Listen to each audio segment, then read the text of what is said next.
time to talk about another revamped class, the Cleric. Welcome to the Attic Dungeon. My name is Sam, and whether you want to be the light of the party or the life of the party, I'm here to help you with everything.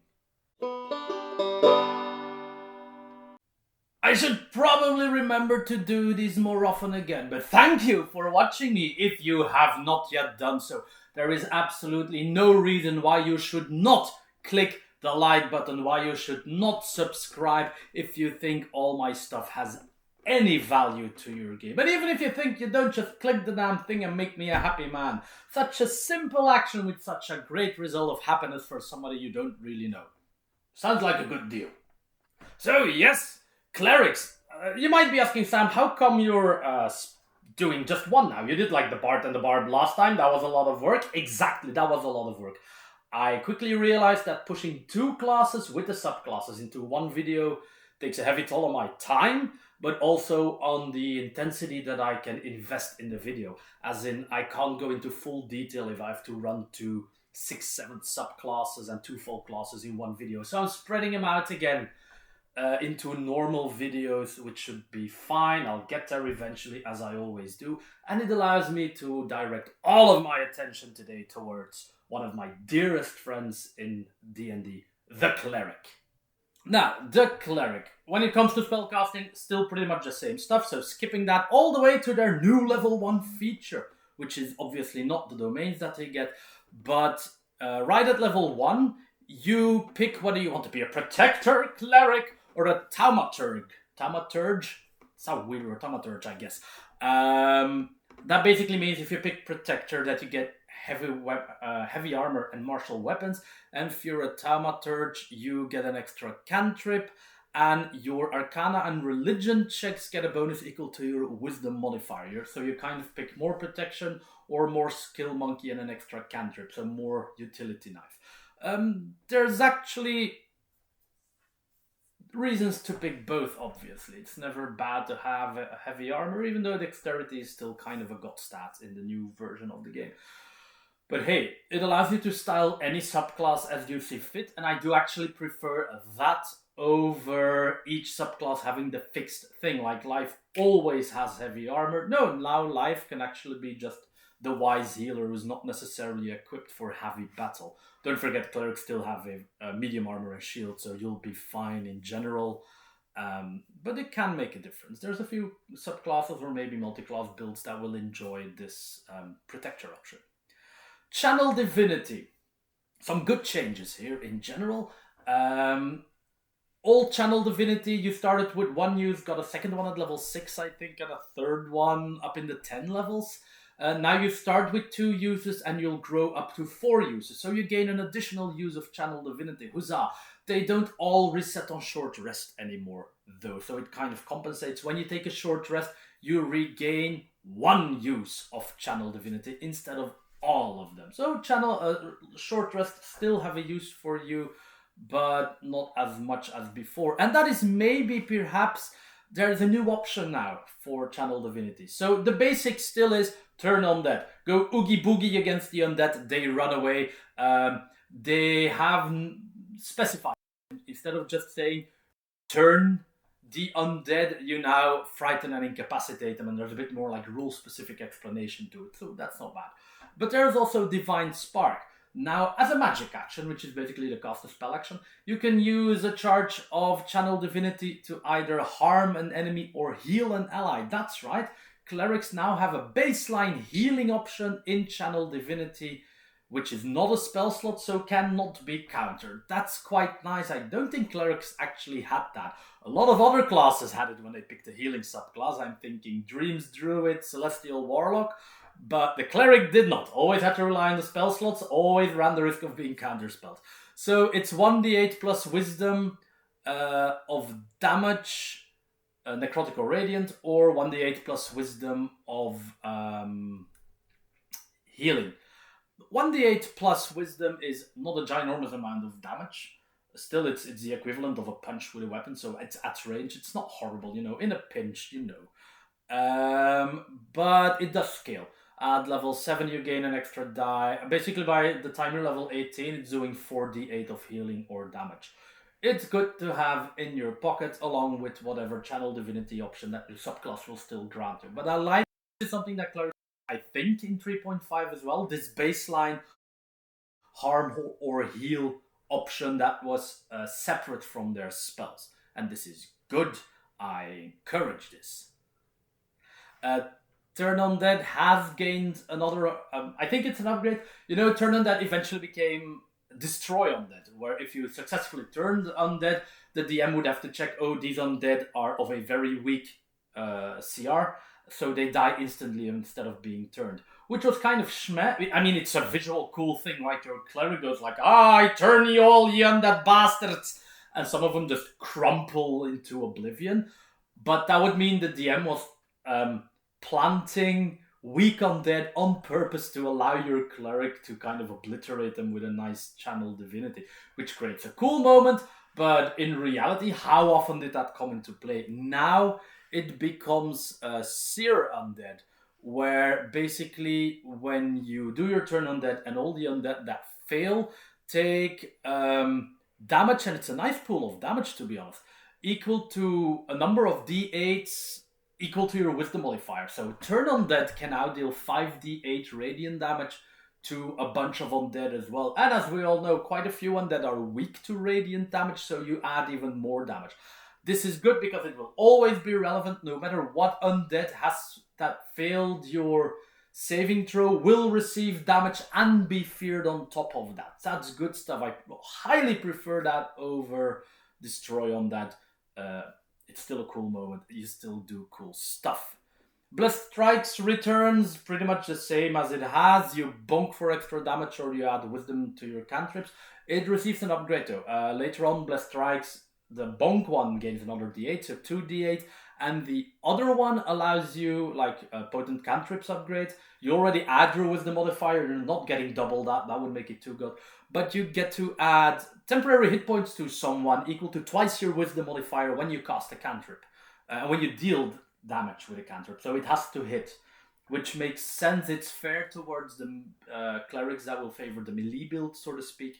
They have to hit to gain the extra damage. You have to hit to hand out 10 temporary hit points if you're maxed out on wisdom. So that's that. And the last ability we have to talk about for clerics is, of course, Divine Intervention. It used to be, it is really cool. You have a chance to summon your god and they will do something. But it was an abysmally low roll. I think at level 10 when you got it, you had like 10% chance of actually summoning your god, and it would go up all the way to 20% at max level.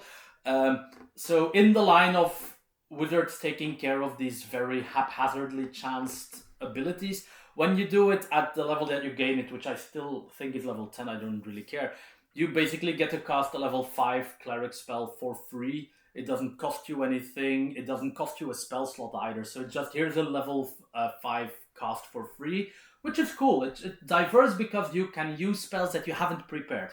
Forgot to prepare Revivify, somebody's dying, oh dear god, quite literally help me. There you are, you have resurrected your dead ally. So that's actually pretty good. It's a very nice clutch safe ability. When you get the upgraded version, you can cast Wish as well. Whoops, Cleric got Wish now. So basically, when you call for Divine Intervention, you can ask for your god to do anything that Wish can do. The caveat here being that you won't be able to use Divine Intervention for anywhere between 2 and 8 days. I think it's fair. You're casting Wish for free. No spell slots, no this. So that's basically a second 9-level spell slot on a day with Wish for free. It's not horrible. You could have chosen worse. This is a nice capstone. It's a flavorful capstone. It's an impactful capstone. And it has repercussions because Wish should always have repercussions.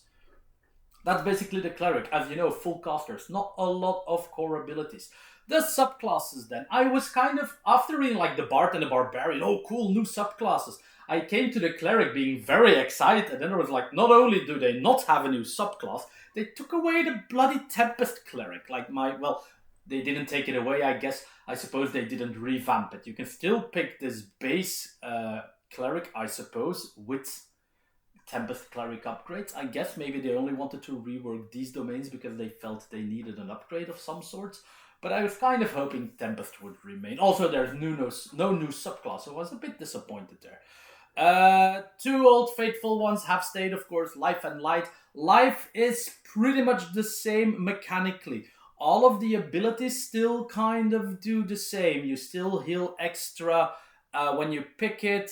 You can still heal yourself at level 6. You still do full healing when you gain the capstone ability. You still heal half hit point targets for 5 times your cleric level. So that's all very much the same. When I glossed over the old ones, I couldn't even really see numbers changing. So Life Cleric is still the same, except for the spell list. All of the spell list of the classes that have, like the subclasses that have been redone here, have been changed like quite a bit. Like, let's say 40% of the spells have been swapped out.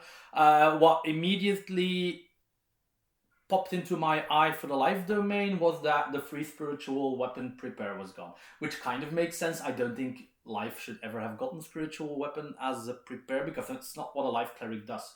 You're not there to conjure weapons and slap things silly. You're there to heal people. As such, you've gained a few more healing spells and different healing spells, more useful healing spells. You now get greater restoration always prepared when you reach level 9, and that's really good. The gist is still the same for the Life Cleric. You basically get all the necessary healing spells prepared, so you can pick all the other cool cleric spells that never see the light of day as your normally prepared spells. I also really like that they get Aid now, because I love Aid as a spell, and now you get it at level 3 when you pick up the Life domain. So that's good stuff.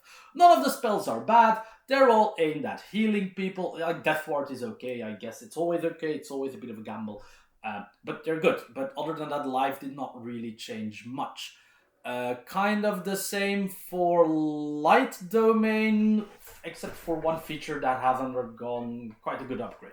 Again, the spell list has changed. The old one had a lot of fire and radiance damage. This one still does, but some of it has been exchanged for sight-related utility. Yes. As in, they already had scrying. Old Light Cleric had scrying, and they kind of lean into the, you're shedding light onto things, so you should be able to see more. Hence, you now get See Invisibility and Arcane Eye instead of some of the old, like Flaming Sphere was instead of See Invisibility, but you already get Burning Hands and Scorching Ray, which is quite a nice amount of fire damage being granted to you already. And now you just get See Invisibility instead of Flaming Sphere, because you don't need more fire damage when you only get 2 out of 4 spells dealing fire damage. So that's good. I like that they lean into a bit more of utility. Arcane Eye is a really useful scouting spell, so I'm all up for clerics getting access to that, because this is then again another non-cleric spell that you gain, so that's good stuff. I have to think, like the basic idea, Radiance of the Dawn is still the same, the flashbang. Warding Flare is different. Old Warding Flare, you could only protect yourself, and then at level 6 you gained the option to protect somebody else as well. New Warding Flare can already impose disadvantage on someone else, or on somebody attacking one of your allies or yourself from the get-go. And it's still wisdom times a day, resets on a long rest. But you get improved Warding Flare still, and this is really good now. It resets on short rest as well. That means an easy 10 Warding Flares a day if you take a short rest and have max wisdom. And also, you grant temporary hit points equal to 2d6 plus your wisdom modifier on the creature that you're protecting with your Warding Flare. And that makes it a much better ability. Usable on allies from the get-go, resets on short rest with an upgrade, and grants temporary hit points with an upgrade. It's a pretty... I mean, if you can do it 10 times a day, that's a solid amount of temporary hit points that you hand out for free while potentially protecting someone. So that's good.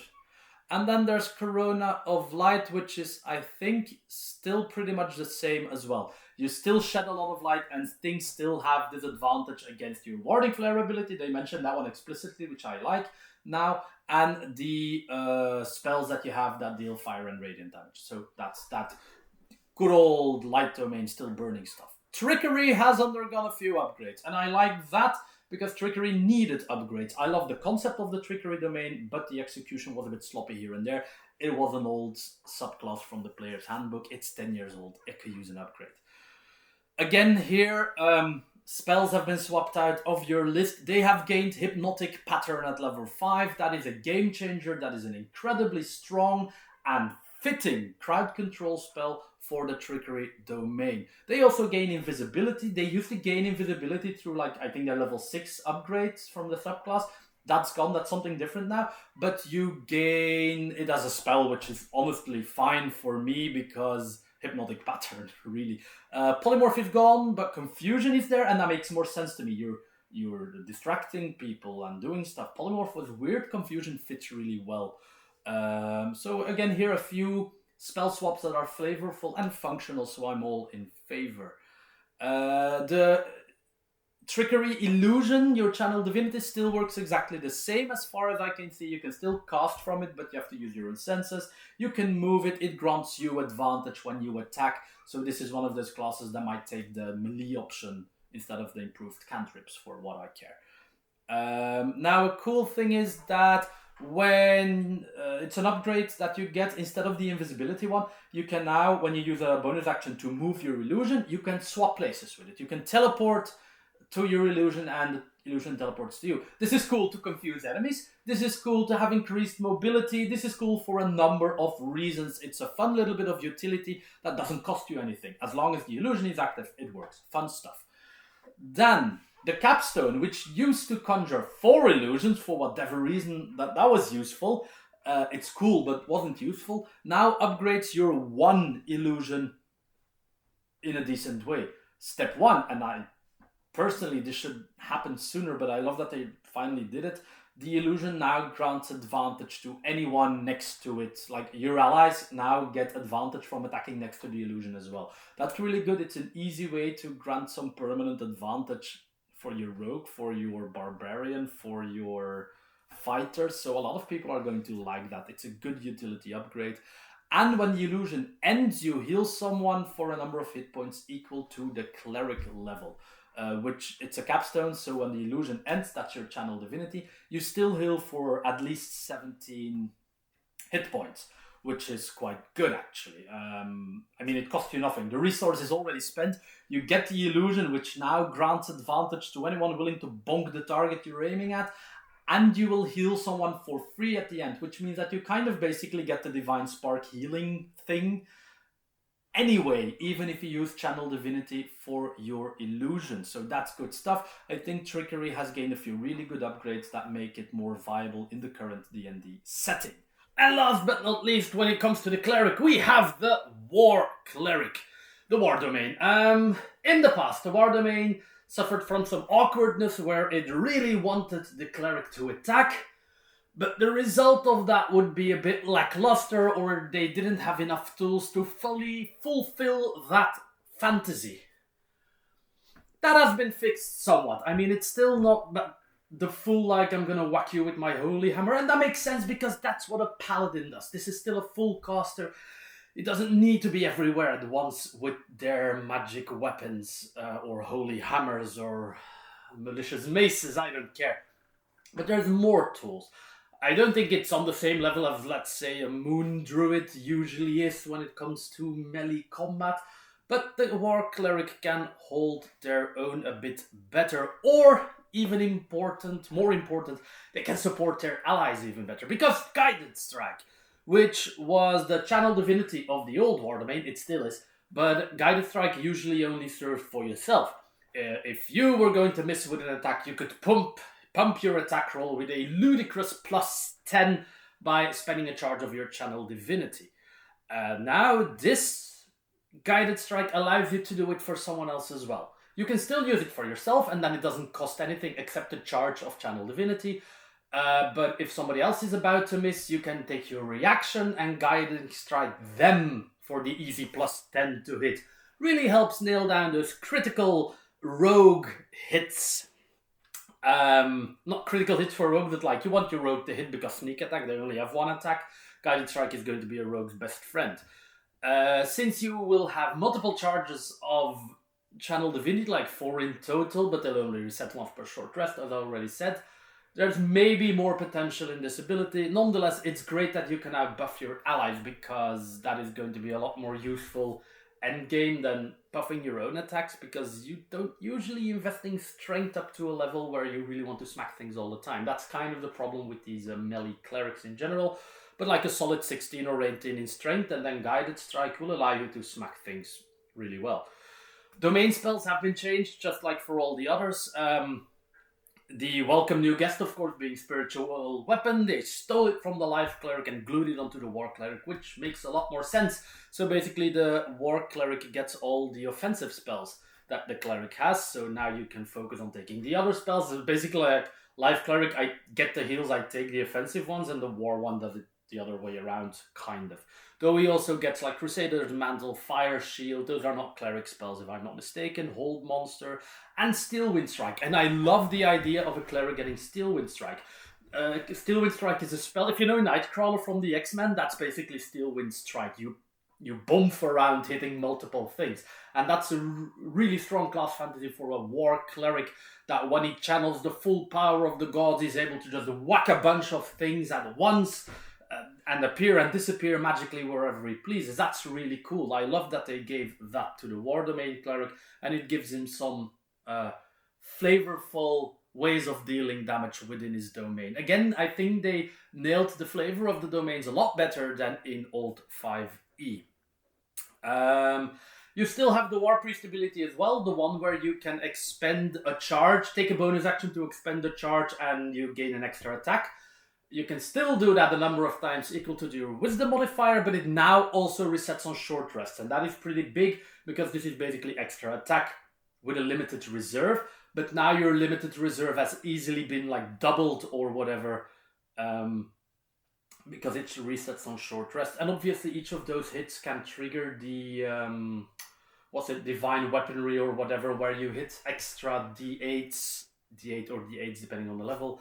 So now your War Priest actually has a solid way of delivering melee attacks. And this is as a bonus action.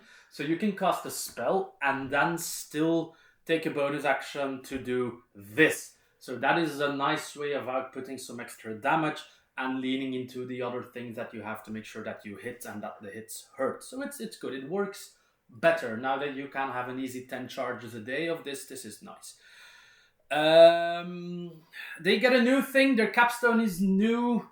Well, it's not really the capstone, is it? They still have the old capstone of damage resistance, but they also gain a thing where they can cast Shield of Fate or Spiritual Weapon by expending a charge of Channel Divinity. Okay, that's cool. We don't need to spend a spell slot. And they're concentration less. So yes, your War Cleric can have both Shield of Fate and Spiritual Weapon floating about, so to speak, without concentration. So, because the thing clearly states it lasts for a minute, like the spell usually does, or until you cast the spell again. So they prevent you from popping up 2 spiritual weapons or 2 shields of fate, which makes sense. But if it's a repetition of the spell that triggers it, you can have both of these floating about, cost you 2 channel divinities, of course, and still have another spell on concentration active. So you can have 3 spells that usually require concentration floating about as a War Cleric. And that's actually pretty good. That is really strong to be able to have spiritual weapon, which you always have prepared, by the way, Shield of Fate as well, to have those up and running for free, basically. It doesn't cost a spell slot and it's concentrationless. That is a lot of fun, actually. I can imagine this being good at high levels, period. And you still have Avatar of Battle, where you become resistant to bludgeoning, piercing, slashing damage. But important, this has been buffed, because the old one stated that you were resistant to non-magical attacks of those damage type. This one just says to the damage type. So even if the attacks are magical, now this is still giving you resistance, which is important, because it was a capstone ability at level 17. And at level 17, the chance that you're getting hit with magical attacks is obscenely high, I would say. So I always found it a bit of a useless capstone to gain non-magical resistance at level 17. Now it's full resistance, and this will actually do something for your War Cleric. So all in all, the War Cleric has definitely gone up a notch and might actually be worth playing, because now you can more easily lean into that class fantasy of being a Paladin Light who focuses on spellcasting but has a mean backhand when needed.